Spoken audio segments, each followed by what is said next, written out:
नाभ्या आसीदन्तरिक्षकोशीर्ष्णोति यौः समव्रतत पदिभ्यां भूमर्दिशः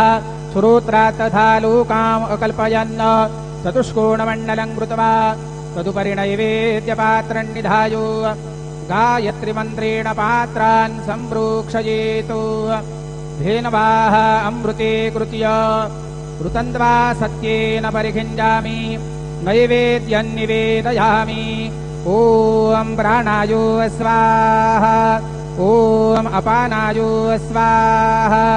ॐ व्यानायो स्वाहा ॐ उदानायो स्वाहा ॐ समानायो स्वाहा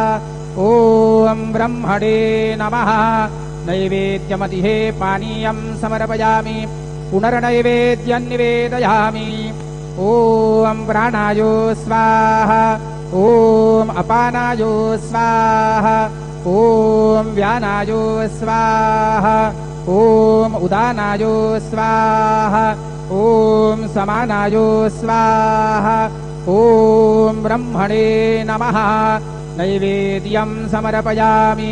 हस्तप्रक्षालनं समर्पयामि मुखप्रक्षालनं समर्पयामि सद्गुरु साईनाथ देवताभ्यो नमः प्रार्थनापूर्वकं नमस्करोमि श्री सच्चिदानंद सद्गुरु साईनाथ महाराज के जय।